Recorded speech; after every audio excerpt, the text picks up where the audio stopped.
João, a prisão. O escolhido por Deus para qualquer missão, mártir, soldado seja, apóstolo ou salvador, dá alto valor precisa e muda a submissão. Que belo é o combater, nobre sofrer a dor. Paul Allard. Joana está nas mãos dos ingleses, amordaçada para que não possa falar às populações. Conduzem-na bem escoltada ao castelo do João. Aí lançaram-na num calabouço, encerrada numa gaiola de ferro. Mandaram forjar para mim, diz-nos ela, uma espécie de gaiola em que me meteram e na qual fiquei extremamente comprimida.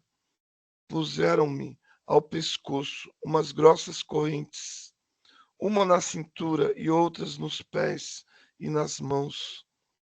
Teria sucumbido a tão horrível aflição se Deus e meus espíritos não me houvessem prodigalizado consolações. Nada é capaz de pintar a tocante solicitude deles para comigo e os inefáveis confortos que me deram. Morrendo de fome, seminua, cercada de imundícias, machucada pelos ferros, tirei de minha fé a coragem de perdoar a meus algozes. Procedimento atroz. Joana é prisioneira de guerra. É mulher e a enjaulam, como se fosse uma fera. Pouco mais tarde, é certo, os ingleses se contentaram com o prendê-la pelos pés a uma pesada trave, por duas fortes correntes.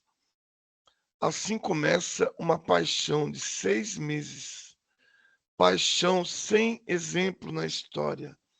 Paixão mais dolorosa mesmo do que a do Cristo, pois que o Cristo era homem, ao passo que aqui se trata de uma moça de 19 anos, posta à mercê de soldados brutos, estúpidos e lúbricos, 5 deles malfeitores, a escória do exército inglês, dizem todos os historiadores, vigiam-na dia e noite dentro do cárcere.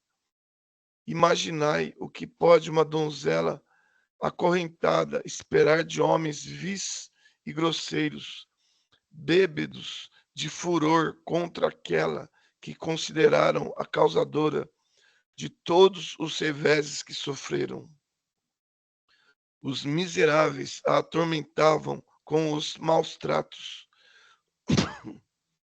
Muitas vezes procuravam violentá-la e, como não o conseguissem, batiam-lhe brutalmente. Ela se queixava disso aos juízes no curso do processo e, frequentemente, quando esses lhe entravam na prisão para interrogá-la, a encontravam banhada em lágrimas, com o rosto inchado e pisado pelas pancadas recebidas. Imaginai os horrores de semelhança situação, os pensamentos da mulher, os temores da virgem exposta a todas as surpresas, a todos os ultrajes, a privação contínua do repouso, do sono, o que lhe alquebrava o corpo e aniquilava as forças. Em meio das ansiedades, das incessantes agonias, sozinha entre aqueles infames, não não consentia em abandonar as vestes masculinas, e este ato de pudor lhe era profligado como um crime. Os visitantes não se revelam menos abomináveis do que os guardas. O conde de Luxemburgo, que a vendera, lembrou-se um dia de ir escarnecê-la no cárcere. Acompanhavam-no os condes de Warwick e de Stafford, e o bispo de Terone, chanceler do rei da Inglaterra. Vim aqui para te resgatar, dizia ele, porém sob a condição de prometeres que nunca mais pegarás em armas contra nós. Escarneceis de mim, exclamou a donzela. Sei perfeitamente que não tendes nem o desejo, nem o poder de fazê-lo. E como o conde insistisse, acrescentou: sei perfeitamente que esses ingleses me farão morrer, acreditando que depois de minha morte se apoderarão do reino da França. Sejam eles, porém, 100.000 vezes mais numerosos do que são, e ainda assim não terão o reino. Essas palavras os põem furiosos. Chegando o conde de Stafford a desembainhar a adaga para feri-la, Warwick obstou a que o fizesse. Depois são os juízes que confiam a um padre indigno, traidor e espião, Loiselor, a incumbência de penetrar na prisão em trajes de leigo e, dizendo-se loreno e prisioneiro dos ingleses, captar a confiança de Joana e decidi-la a tomá-lo por confidente. Durante seus colóquios com a Virgem, escrivães postados à espreita ouviam, por uma abertura feita de propósito, e registravam todas as confidências da heroína. Acreditavam os ingleses que um encantamento havia na virgindade de Joana, e que se esta a perdesse, eles nada mais tinham que recear dela. Um exame prático pela duquesa de Bedford, em companhia de Lady Anna Bavon e de muitas matronas, demonstrara que aquela virgindade era real, particularidade que revela a baixeza de um caráter. O duque de Bedford, regente da Inglaterra, assistia oculto ao exame. Foi pouco depois desses fatos que o Lord Condestável, Conde de Stafford, levado tanto pela superstição quanto por uma paixão hedionda, entrou no cárcere de Joana e tentou violentá-la. Quem poderia dizer o que ela sofreu nas trevas de sua enxovia, abandonada de todos, traída e vendida a peso de ouro?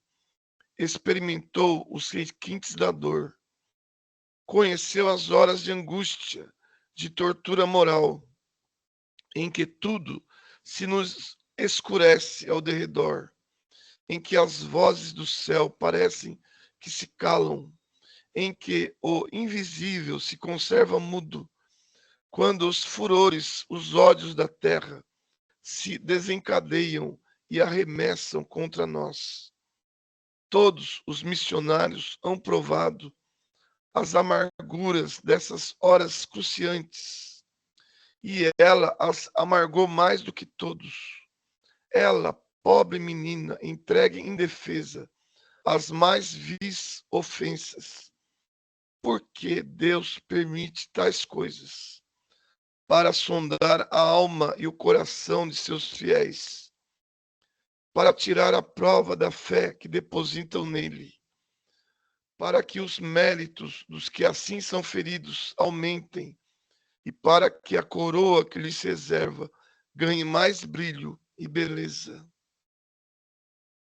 Mas dir-se-á, como é que Joana, extenuada, carregada de ferros, pôde escapar às tentativas ignóbeis de seus visitantes e guardas?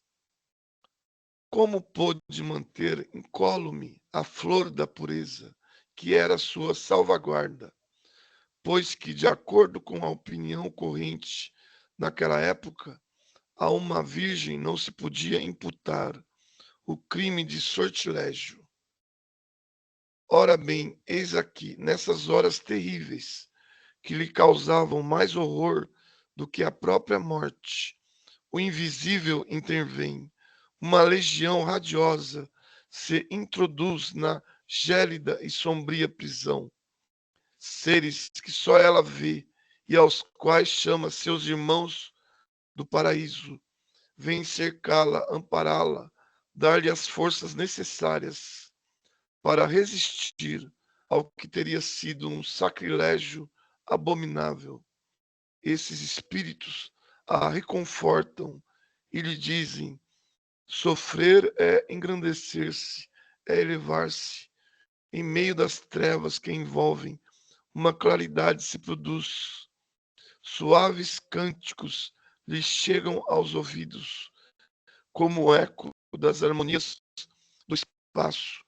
As vozes a consolam e lhe repetem: tem coragem, serás libertada por uma grande vitória. Na ingenuidade da sua fé, julga que essa libertação é a soltura. Ah, conforme o ensinavam nossos antepassados, os druidas, era a libertação da morte, a morte pelo martírio. O martírio era indispensável para dar àquela santa figura toda a sublime radiosidade.